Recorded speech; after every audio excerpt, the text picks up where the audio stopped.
Is it a lot of gospel artists have made it big in the music industry without having any formal education in music. Okay. But you decided to go to the university to learn music. Why? That's true. I think when I was at the age of 20, Okay. That was when this whole thing started. Okay. Even though back in the 90s when I was young, my mother really helped me in my growth, as far as discovering my musical, my talent was concerned. Okay. But when I was around the age of 19, 20, that was when it really dawned on me, because at that time I was privileged to listen to messages on discovering your potentials and all of that. So I realized that really was the dominant, gift in my life, or talent, so to speak. So we're spending time in prayer. The Lord gave me a direction that's the area that I needed to go. I wanted to go deeper to really know what the whole music was all about. So though my mother decided to pay for my music class, learning how to play keyboard and all that.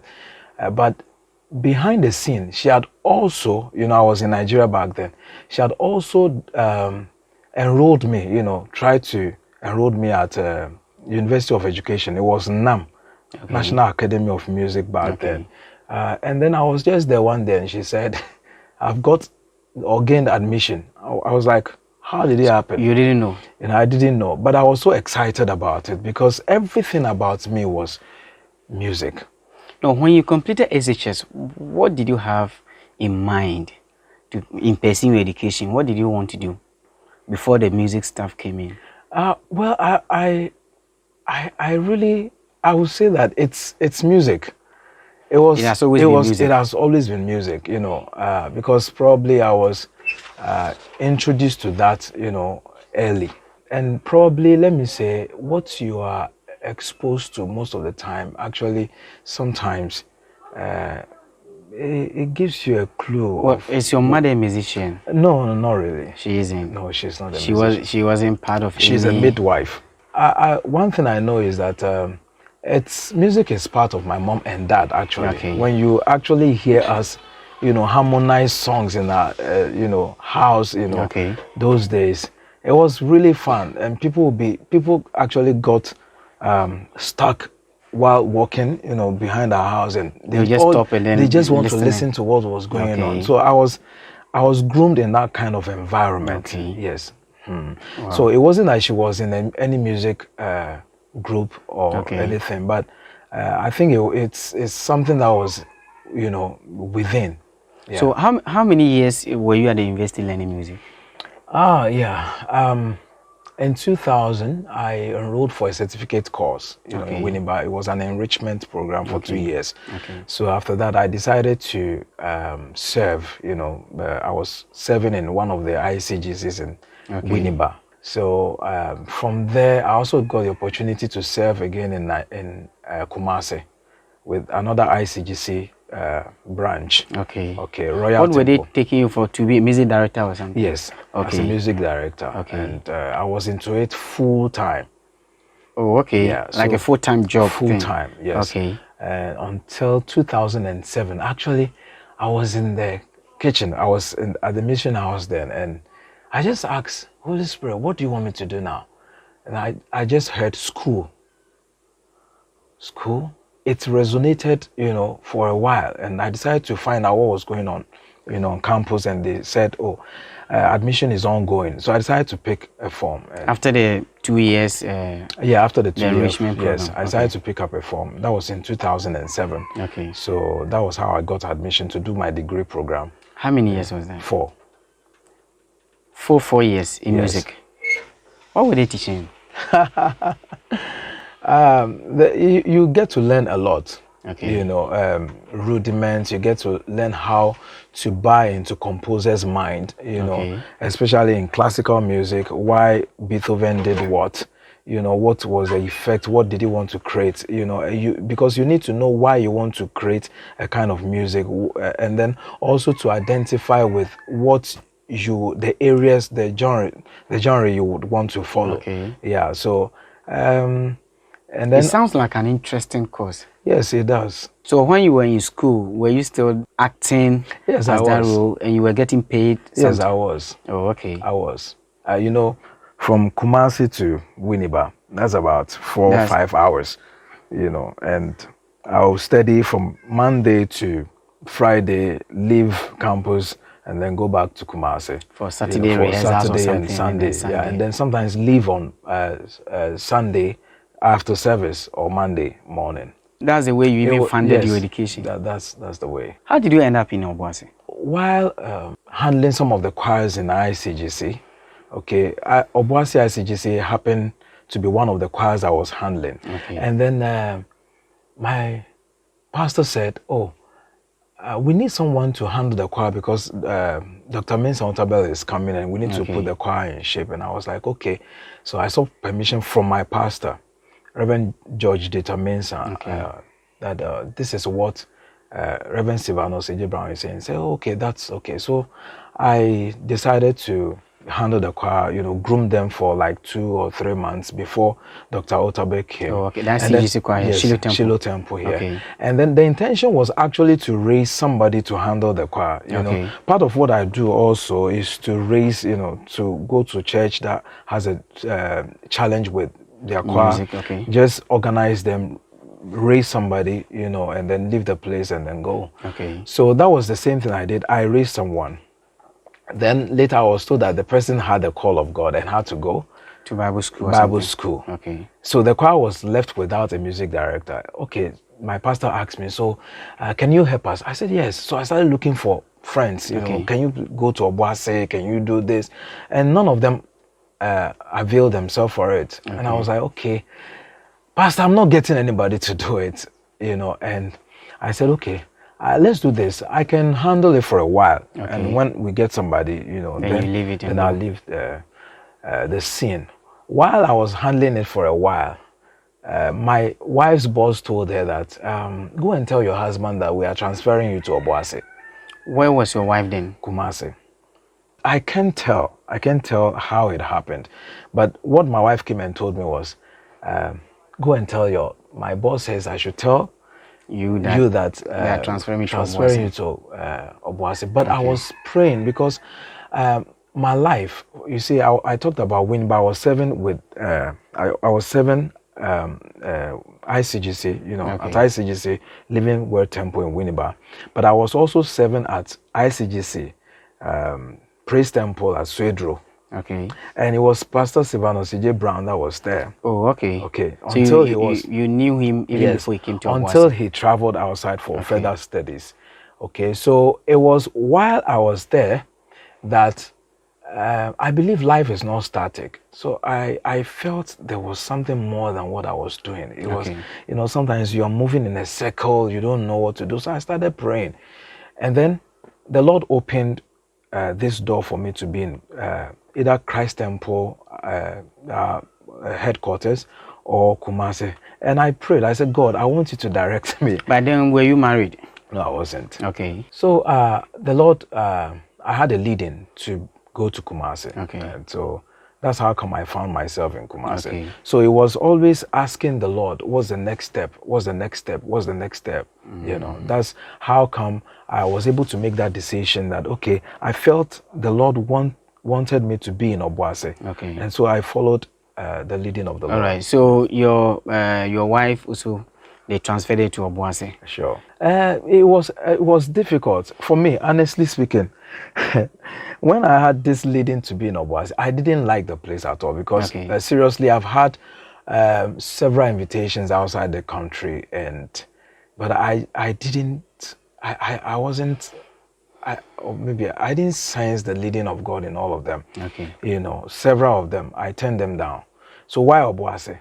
And that must be very difficult in fact, at a point in time, some of my friends, I didn't want to tell them that I was in Obuasi. You know, Obuasi is a great place, but I was thinking that musically, Obuasi, you know, because from Kumasi, I was already, you were thinking that you have to go to a bigger city. Yes, you know, and then, you know, outside the country, like I said, the invitations I had. So coming to Obuasi is like going back. I won't say back, but that's not the arrangement.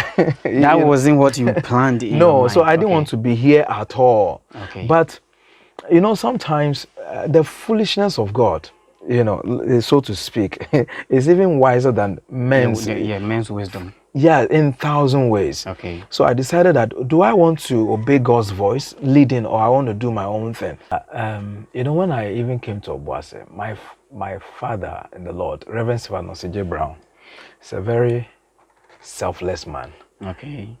He looked at me one day and said, "Baby, a friend of mine needs a music director outside the country, and I feel I'm going to lose you, but I want you to go forward." Okay. So I wish you would take that role up, because I need you to go up. I didn't have to pray about it. I just looked him in the eye and said, my time has not come. But I had to agree with the word of the Lord, because... Why did you reject a project outside the country and decide to stay in a city which in the beginning, you weren't even happy? Was it because you don't want to leave your family behind or something? Oh, well, family means a lot to me. Okay. Like, seriously, family means a lot to me. But my wife and I know something, that when the Lord asks you to do something, you have to do it, no matter what. The voice of God prevails over everything for me. Okay. Because you can be I've been in a very good place, a place that looked so good, so green, for musicians, the pay is so nice, yes. And all that. But trust me, it's just a matter of time. You realize that things are not the way you see it. So I would rather listen to the voice of God than to pursue my own agenda. Okay. And so in the first place, even if I don't like the place, that is where God has planted me. And I've now realized one of the reasons that God, asked me to come here, because staying here or being here, by the grace of God, my father, Reverend Stephen J. Brown, has really mentored me and also given me the opportunity to do many, many things. And by the grace of God, I'm also a pastor now. Okay. So it wouldn't have happened. A friend of mine called me and said, I trust him so much. He said, "BiBi, you are contemplating whether to go to Obuasi or stay. Your next level is in Obuasi." Wow. Okay, so let me ask, why should people study music? It's just like saying, why do people have to go to Bible school? Okay. I mean, you could just pick the Bible and start studying it, and then come out and say you're a pastor. But there is more to what you are reading. Okay. Yeah, so when you come to music as well, yes, the fact that you can sing, the fact that you can play instruments and all that, you need to see it, see it as a ministry, but also see it as a profession. Okay. Now, if you want to pursue it as a profession, as what your profession, your career, then you need to study. How long have you been running your music studio? For officially a year and a half here. Okay. But unofficially inside it's from 2007. So why did you decide to start this? Now moving here and then getting all these machines here, what was your motivation, and what is still your motivation for starting the studio? Okay, I've always had the dream. This is my 20 year, dream. I dreamt about it 20 years ago. Okay. And it was always in my house. You dreamt of starting a musical studio 20 years ago. Okay. Yeah, so it was always in my house. I didn't just start. I started a long time ago. It was always in my house. I would record a friend's work, jingle and all of that. My own, I was also using my songs and all that. Okay. So I decided that, no, I don't have to keep this to myself. I need to register it, and really work, and help people to come out, and then also to train the young ones, to also take over. Okay. As far as, instrumentation and all these things are concerned. So that's the motivation. And we decided that, okay, we're going to move out now. Okay. So we decided to get a nice place. Mr. Gardner gave us a nice place. Okay. And then we decided to start. So what do you do here? Yeah, we do three things. One, we record. Okay. Live recording. We do live recording. Two, we train. Okay. on the instruments. If anyone wants to learn a musical instrument, bass, guitar, what have you, we do that here. And then 3, I have, sometimes I get sad when musicians don't have a place to rehearse. I mean, and we caused it. You go to somebody's church, you rehearse with the instrument, then you spoil it and you leave the place. They bought it with money, you know. And so pastors are no more releasing their equipment for people who would spoil it and go. Well, even if that's not your intention, but the fact that they've gone through that experience, they will not release it. So we decided to have a place like this where you can come and actually feel free with your group and come and rehearse, you know, at a token, then you go, because we need to pay for, you know, bill. We need to pay bills and all that. My song, Sound of Abundance and Afuga, was recorded. Everything was recorded here. Yeah, every single thing was recorded here. And there are some we are still working on. So what makes your studio very, you know, different from others? This is one of the most important questions that you will ever ask any music a studio or a production house. That is where going to school is very important, because at school you are taught how to arrange songs. We look at lyrics, we look at structure of the song. Sometimes people come with raw lyrics, you know. They don't even have their melody line. It deviates from where it's starting from, and we need to put everything back to shape, you know, so that whoever is listening, because there must be a structure to what you're doing. And this is where we do all of those. We'll sit you down, and we don't rush people here. We believe you've brought a good idea. Let's see how we can work together and then make it happen. And another important thing is that sometimes you go to a studio to record, and then you listen to your own song, and it's as if somebody just gave you that song and said, sing it. You can't identify with what you yourself you composed. So we walk you through it. But as we are walking you through it, we want you to know that you are the originator. We are only helping to fine-tune it. And I have a great guys around me who I work with. You know, we'll sit down, we'll rehearse with you. Are you okay? Is this key okay for you? You know, I've had several people coming to me and say that I won't record that studio again. Why? Because the guy shouts at me, you know, and if I say I want this, he's bent on doing it his own way. So I think you can take the whole project and work with it, you know. So I think that's what sets us apart from any other studio. Do you train people here? From age 4. Age 4. I started that with my own children. Because if I want to be able to help other children, I need to be able to train my own. And from that, I realized that you can't underestimate children. So from 4, they've been doing amazing things. And if you were at my program, you saw the children playing, and there's been a growing interest, you know, of parents wanting to learn the musical. They are towards, you know, learning the musical instrument. Do you have anything you want to add or say to other young artists coming up? Yeah, what I want to say to the young artists coming is be careful of fame. You want to be here, you want to be there, you want to have this name, you want to have that. The will of God for your life is very, very important. And look for somebody who can mentor you. Sometimes we think that I can do things on my own. Yes, it is true. But when you go through the Bible, you realize that God will always place people under people to train. So make sure that you pray for the right role model or mentor to study under. And one thing that will set you apart is humility.